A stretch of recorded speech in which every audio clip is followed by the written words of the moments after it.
Hey, this is Scott, and obviously I'm not at my dinner table. I'm going to call this my Red Solo Cup review. I'm out hunting in northeastern Washington with my son. We're hunting whitetail deer, and the weather's crap. So, I hit a liquor store the other day in northern Idaho out of Priest River, and I found a craft bourbon out of Seattle on the clearance counter. Makes me wonder, how good really is it? We're going to go ahead out here in the wilds. We're going to review 2 Bar Distilling's bourbon whiskey. Stay tuned.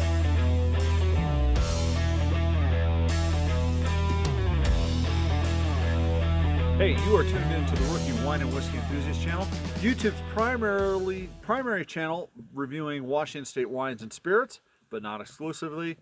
But today we are reviewing another Washington spirit. This is 2 Bar bourbon whiskey, handcrafted out of Seattle, Washington. I found it on a clearance rack in a liquor store in Priest River, Idaho. This little 375 milliliter bottle, paid $12.50 for. Now, I've heard some good things and I've heard some bad things about 2 Bar, and I've always wanted to try them out, but the price of their bottles on the western side of the state where I'm at have just been kind of cost prohibitive.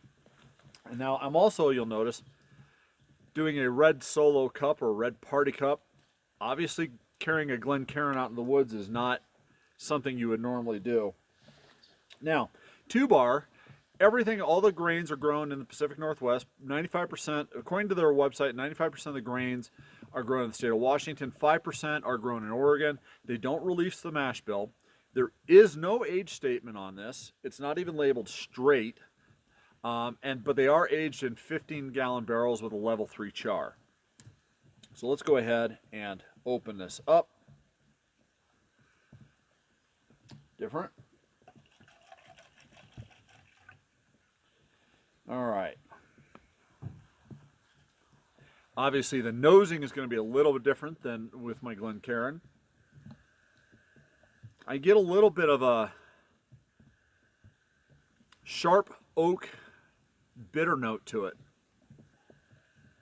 Not really pleasant, actually. There is that brown sugar, but it's like a burnt brown sugar.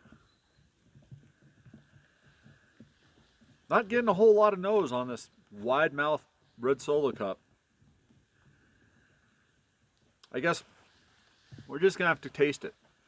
Like I said, I'm getting a little bit of brown sugar, some oak tannins, but that's about it. And by the way, it's raining out here, so I am slightly diluting this by just drinking this in the rain.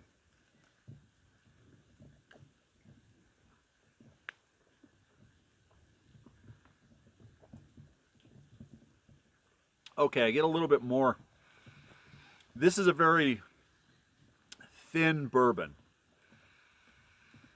I get a little bit of a popcorn element, almost like burnt buttered popcorn. There's the caramel, burnt brown sugar. That bitter, it's almost to the verge of unpleasant. Now this is at, I believe, 100 proof. Yeah, so this is 50% alcohol by volume. Let me try this again.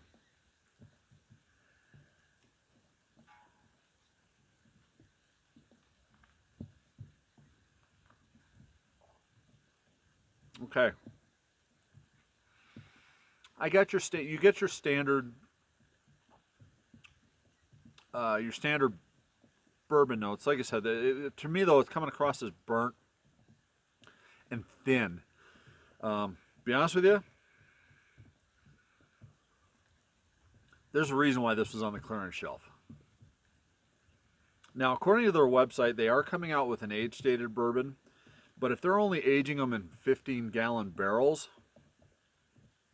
I'm not really sure how, or excuse me, they're coming out with a straight bourbon whiskey, but I'm not sure how much that's going to improve it, especially in the small barrels. To be honest with you folks,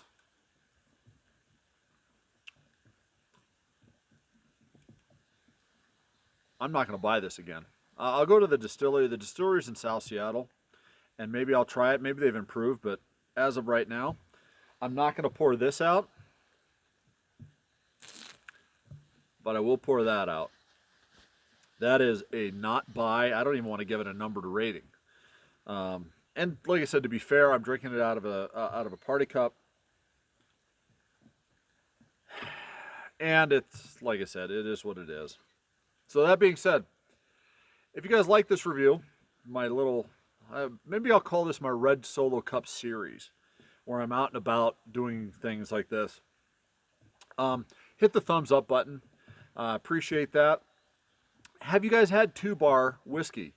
Put the comments down below. Let me know what you think. Is it something that you are going to buy again? If not, let me know. Also, hit the subscribe button, and that way when I do goofy ass videos like this, you know, you'll be able to see them and get notified them, especially if you hit the bell button on the side. So that being said, ooh, that whiskey came back with a bitter aftertaste. Life is too short for either bad wine or bad whiskey.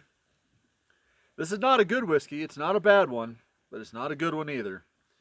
Thank God I got some Pellegrino that I can drink on the way back. Cheers.